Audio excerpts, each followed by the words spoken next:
안녕하세요, 미론판다입니다. 내일부터 설 연휴네요. 새해 복 많이 받으시고 하시는 일 항상 좋은 결과 거두시길 바랍니다. 오늘은 미럼 이야기가 아닌 다른 곤충 이야기를 하려고 합니다. 바로 미럼을 사육하면 만나게 되는, 만나면 안 되는, 혹시라도 만나면 없애버려야 하는 그런 곤충들을 이야기하려 합니다. 이 부분은 미럼 사육과 별로 상관없다 생각해서 그냥 가볍게 넘기려고 하실 수도 있겠지만 초장에 앉아보면 진짜 뼈저리게 후회하십니다.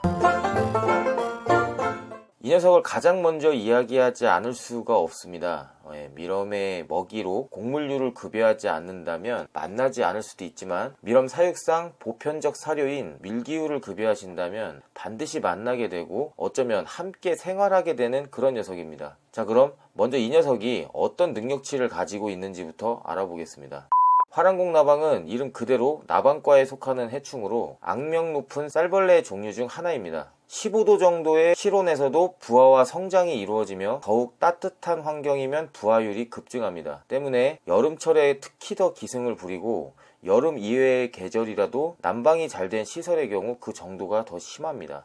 딱 미럼 사육장의 환경을 뜻하죠. 또한 세스코에 따르면 화랑곡나방은 주변 환경에 따라 유충으로 사는 기간을 조절할 수 있는 기이한 능력이 있다고 합니다. 이 기간이 최단 2주에서 최장 300일로 상당히 길고 게다가 아무리 오래 유충으로 살았어도 성충이 된 후의 수명은 빠르게 성장한 것과 다름이 없다고 합니다. 이 정도까지만 들어도 이미 이 세상 생물이 아닌 듯한 끈질김을 보여주네요. 한 여담에 의하면 2015년 농심 맛짬뽕, 크라운제가 미니쉘, 땅콩 카라멜, 삼양 컵라면, 팔도 왕뚜껑 등에서 화랑곡나방이 발견되었다고 하는데요. 2016년 1월 28일자 기사에 따르면 현재 국내 기술로는 화랑곡나방의 혼입을 원천적으로 막을 수 없다는 것이 업계의 입장이라고 합니다. 즉 비닐, 플라스틱 등의 포장재도 뚫고 들어오는 어마무시함을 가지고 있다는 거죠. 자, 여기까지 들어보시면 인간에게 있어 엄청난 해충인 건 알겠는데 그렇다면 미럼 농장에 있어 이 녀석이 왜 해충일까요?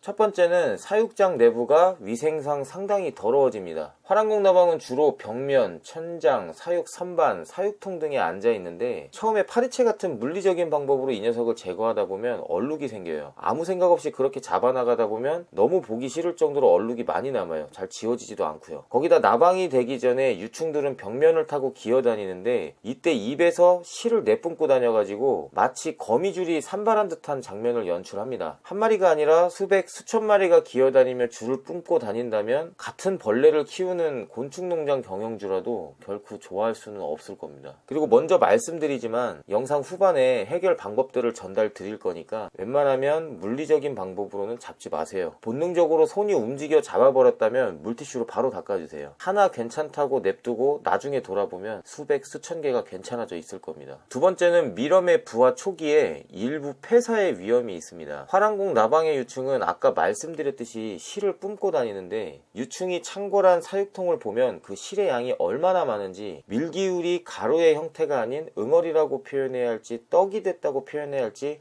마치 두부 마냥 뭉쳐져요. 그러다 보니 갓 태어난 미럼 유충이 실에 걸려 제대로 된 먹이 활동을 하지 못하고 실로 인해 코팅이 돼서인지 공간의 습도를 적정 수준 맞춰줌에도 밀기울이 다른 사육통에 비해 심하게 푸석푸석 하더라고요. 이런 이유들로 인해 미럼의 어린 개체에게는 위험할 수 있다 생각합니다. 사실 이 부분은 정확한 연구를 통해서 나온 결과가 아니기 때문에 과학적이지 않은 추론적인 부분이 대부분이지만 결과론적으로 화랑곡나방을 예전보다 많이 제거한 현재는 전보다 많은 양의 미럼 유충이 확인되어지고 있기 때문에 아예 관계가 없는 추론은 아닐 거라 생각합니다. 세 번째, 밀기울 및 야채 낭비입니다. 화랑곡나방의 유충은 알에서 7일 뒤 부화해서 주변에 먹을 수 있는 모든 것을 먹어치운다고 합니다. 미럼 먹이기도 바쁜데 이 녀석들까지 챙겨줄 수는 없어야겠죠. 실제 야채를 급여하고 10분 뒤 다시 보면 야채 갉아먹고 있는 유충들이 보입니다. 그 모습을 보고 있으면 아주 꼴배기가 싫어요. 사실 이 녀석들이 이렇게 먹어도 뭔가 밀기울이 빨리 소진되고 있는 것 같은데, 야채가 빨리 소진되는 것 같은데 이런 체감 전혀 없습니다. 그런데 그냥 싫은 거예요. 내 새끼 밥 먹으라고 밥 차려줬더니 원수놈의 자식이 와서 그 밥에 숟가락 얹는 느낌이 이런 게 아닐까 싶네요. 네 번째, 사육장 내부에 거미가 창궐하게 됩니다. 나방새끼 하나만으로도 벅찬데 친구까지 데리고 옵니다. 이 부분은 거미 파트에서 자세하게 다시 설명드릴게요. 이 외에도 나방 몸에 있는 인분으로 인해 기관지에 좋지 않고 하는 이유들도 있는데 이미 여기까지 설명한 이유만으로도 박멸의 명분은 충분할 것으로 보입니다. 그렇다면 어떻게 박멸해야 할까요? 보통 곤충 박멸하면 살충제를 생각하게 되죠. F킬라 뭐 그런 거요. 절대 안 됩니다. 밀엄도 박멸됩니다. 그래서 참 곤충 농장의 해충 박멸은 진퇴양난스러움이 많이 있는 것 같아요. 일단 가장 좋은 방법은 전문 업체에 맡기는 겁니다. 대표적인 기업이 있죠. 세스코. 뭐 돈이면 다 되는 세상이니까요. 하지만 이 영상의 취지는 돈으로 편하게가 아니니까 제가 했던 방법을 오픈하도록 하겠습니다. 일단 실패했던 것부터 말씀을 좀 드릴게요. 혹시라도 여러분이 좋은 방법이라고 생각했던 아이디어가 이미 제가 실패를 맛본 아이디어일 수 있으니까요. 자, 첫 번째, 사육통마다 방충망으로 덮개를 제작해서 덮어주었습니다. 이 방법은 어느 정도 효과는 있었어요. 사육통마다 옮겨 다니며 알을 낳지 못했기 때문에 공간을 한정할 수 있었고요. 애초 밀기울에서 부화했던 나방만 관리하면 되었기에 일정량이 되면 청소기를 사용해서 모두 흡입 제거하였습니다. 하지만 유충들은 망 사이로 기어 나오더라고요. 유충은 컨트롤할 수 없었어요.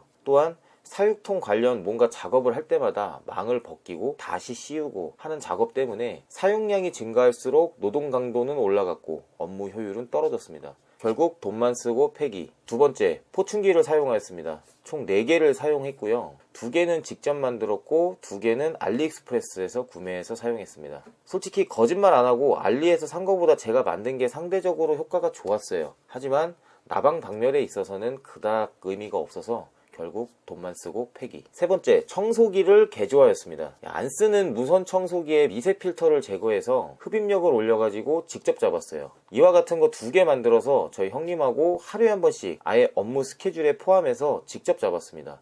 근데 이때가 나방이 더 늘어나서 가장 많이 참고를 했던 것 같아요. 결국 돈은 안 썼지만 폐기. 여기까지가 실패 내역이고요. 드디어 최후의 방법입니다. 지난 영상들에서 한 번씩 말씀은 드렸지만 가장 중요한 건 처음 알을 받을 때 밀기울 배지의 양입니다. 성충 200g 기준 400g의 밀기울. 이 방법을 사용한 뒤로는 나방 유충들의 실 때문에 밀기울이 뭉치는 현상은 사라졌습니다. 바로 밀엄들이 전부 먹어치워 버렸기 때문인데요. 이 방법이 가장 메인이고 이 방법을 서포트해줄 도구가 필요합니다. 바로 끈끈이입니다. 끈끈이도 종류가 참 많죠. 제가 식당에서 쓰는 길쭉한 끈끈이, 무슨 호르몬 유도 끈끈이 등등 이것저것 써봤는데 그냥 싸다, 넓다, 양면, 이 3가지 키워드를 가지고 있는 제품이 밀엄 농장에는 최고라 생각합니다. 저는 패스트트랩이란 곳에 끈끈이를 쓰고 있고요. 처음엔 나방이 사육장 내부에 워낙 많이 분포되어 있어서 돈을 제법 썼는데 알판 배지를 조절하고 끈끈이를 사용한 뒤로는 2달에 한 번씩 3만원가량 지출되어지고 있습니다. 해당 구매처는 링크 남겨놓을 테니까 참고해 주시고요. 혹시 다른 제품을 알아보더라도 싸다, 넓다, 양면, 이 3가지 키워드는 잊지 마세요. 화랑국 나방에 대해서 마지막으로 말씀을 드리자면 완전한 박멸은 어렵습니다. 하지만 현재 저희의 방법을 사용하시면 업무에 지장은 없을 만큼 유지가 되니까 한 번쯤 사용해 보시면 좋을 것 같아요. 이 외의 해충에 대해서는 다음 영상에서 말씀드리도록 하겠습니다. 화랑국 나방이 워낙 강력하다 보니 말이 길어졌네요. 영상은 여기까지고요. 내용이 도움이 되셨다면 구독과 좋아요 부탁드립니다. 영상 제작에 많은 도움이 됩니다. 시청해 주셔서 감사합니다.